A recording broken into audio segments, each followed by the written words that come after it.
Hello viewers, সবাইকে take day পয়েন্টে স্বাগতম। আগের ভিডিওতে আমরা ডাটা টাইপস মডিফায়ারের বেসিক কনসেপ্টগুলো জেনেছিলাম। আজকে আমরা দেখব যে এই ডাটা টাইপস মডিফায়ারগুলো কিভাবে আমরা ইন্টিজার ডাটা টাইপসের সাথে ইউজ করতে পারি।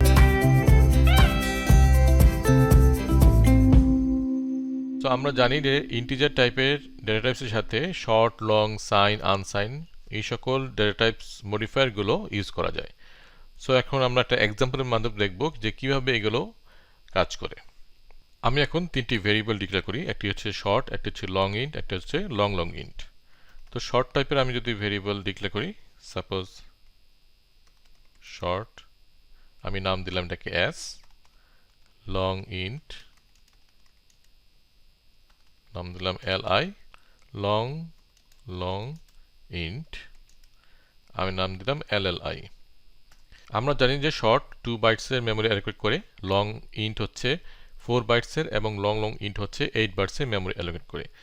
সো আমরা জানি যে সাইজ অফ ফাংশনের মাধ্যমে আমরা জানতে পারি যে একটা ডাটা টাইপস কি পরিমাণ মেমোরি অ্যালোকেট করে।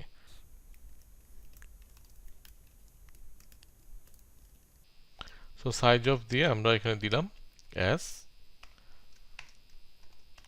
ঠিক এভাবে আমরা প্রিন্ট করি এল আই। সো এটা লং ইন্ট, তারপরটা হচ্ছে long long int.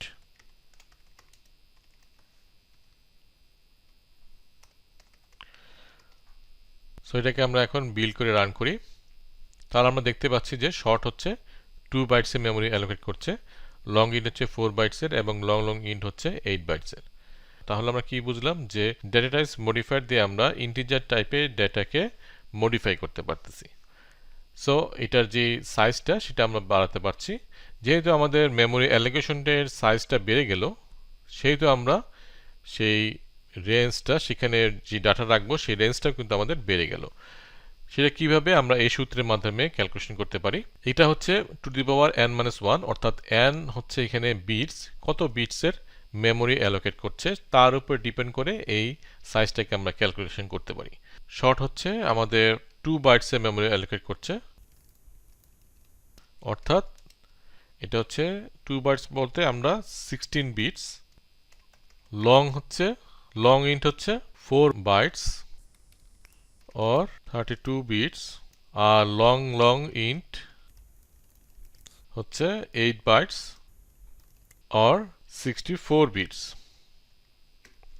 Memory allocate করছে। কি পরিমাণ রেঞ্জের মেমোরি অ্যালোকেট করছে সেটা ক্যালকুলেশন করার জন্য আমরা এটাকে কিভাবে ক্যালকুলেশন করব। যেমন এখানে টু দি পাওয়ার, এটা হচ্ছে 16 বিটস, অর্থাৎ 16 - 1 হচ্ছে 15। সো এই পরিমাণ রেঞ্জের ডাটা রাখতে পারবে। সো যেহেতু এটা সাইন্স, সেহেতু এটা মেমোরি আমাদের মাইনাস থেকে প্লাস পর্যন্ত এই মেমোরিটা অ্যালোকেট করবে। এখানে একটা কমে যাবে কারণ হচ্ছে মাঝখানে 0 আছে। তাহলে এই রেঞ্জের ডাটা আমরা এই এস ভেরিয়েবলটাতে রাখতে পারবো। তাহলে এখন এটার ক্ষেত্রে কি রেঞ্জ হবে, যেহেতু 32 বিটস, তাহলে আমরা 2 টু দি পাওয়ার হচ্ছে 32 মানে 32 - 1 অর্থাৎ 31। সো এইটা হচ্ছে আমাদের রেঞ্জ। সো এটা আমরা কপি করে যদি এখানে মাইনাস থেকে প্লাস পর্যন্ত একটা কম হবে কারণ মাঝখানে 0 আছে। সো এটার ক্ষেত্রে কি হচ্ছে, এটা যেহেতু 64, সো আমাদের টু দি পাওয়ার 63। সো এটা হচ্ছে রেঞ্জ, অনেক বড় রেঞ্জের আমরা ডাটা এখানে রাখতে পারতেছি লং লং ইন্টে। সো যেহেতু এটা 8 বাইটের মেমোরি অ্যালোকেট করছে, এটার মাইনাস থেকে শুরু করে প্লাস পর্যন্ত এটা একটা কম হবে। সো আমরা বুঝতে পারলাম যে যেহেতু মেমোরি স্পেসটা বেড়ে গেল, সেহেতু আমাদের ডাটা রাখার রেঞ্জটাও বেড়ে গেল। এখন আমরা দেখব সাইন এবং আনসাইন মডিফায়ারগুলো কিভাবে কাজ করে। সো আমরা এই প্রত্যেকটা ভেরিয়েবলকে এখন আনসাইন করে দিব। সাপোজ আমরা আরেকটা ডিক্লেয়ার করি, এখানে হচ্ছে আনসাইন। সো আমি এখানে জাস্ট ইউ দিয়ে দিলাম, যেহেতু আনসাইন্ড সো আমি ইউ দিলাম এখানে। আর আনসাইন্ড এই ক্ষেত্রে আমাদের কিন্তু মেমোরি অ্যালোকেশনটা ঠিকই থাকবে, কিন্তু আমরা এই আনসাইন ভেরিয়েবলে কিন্তু আমরা কোনো নেগেটিভ ভ্যালু রাখতে পারবো না। যেহেতু আমরা কোনো নেগেটিভ ভ্যালু রাখতে পারছি না, সেহেতু আমাদের এইখানে এই নেগেটিভের জায়গায় এটা পজিটিভ হয়ে যাবে। সো এটাকে আমরা অ্যাড করে দেব, রেঞ্জটা তখন বেড়ে যাচ্ছে। সো এইখানে আমরা কি করব, রেঞ্জটা তখন হবে এই ভেরিয়েবলের রেঞ্জটা হবে এটা দুইটা যোগফল, অর্থাৎ আমরা যদি এটাকে যোগ করে দেই তাহলে যত হয়, অর্থাৎ এটা দ্বিগুণ হবে। আমরা যদি টু দি পাওয়ার 15, সো এটা 2 দিয়ে আমরা গুণ দিব, তাহলে যত হয়, এবং তার থেকে একটা কম হবে কারণ যেহেতু মাঝখানে 0 আছে। সো 0 থেকে শুরু করে এই পর্যন্ত আমরা রাখতে পারবো। ঠিক এটার ক্ষেত্রেও তাই। এটাকে যদি আমরা ডাবল করে দেই, এটাকে যদি আমরা ডাবল করি, তারপরে হচ্ছে -1 দিব, যেত আসে সেটাই হচ্ছে আমাদের এখানে ভ্যালু।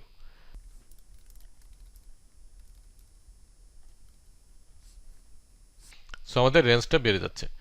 সো আনসাইনের ক্ষেত্রে আমরা কোনো নেগেটিভ ভ্যালু রাখতে পারবো না, আর সাইনের ক্ষেত্রে আমরা নেগেটিভ পজিটিভ দুইটাই ভ্যালু রাখতে পারবো। যেহেতু আমরা সাইন ভ্যালুতে নেগেটিভ ভ্যালু রাখতে পারছি, সেহেতু রেঞ্জটা কিন্তু নেগেটিভ দিকেও আছে, পজিটিভ দিকেও আছে।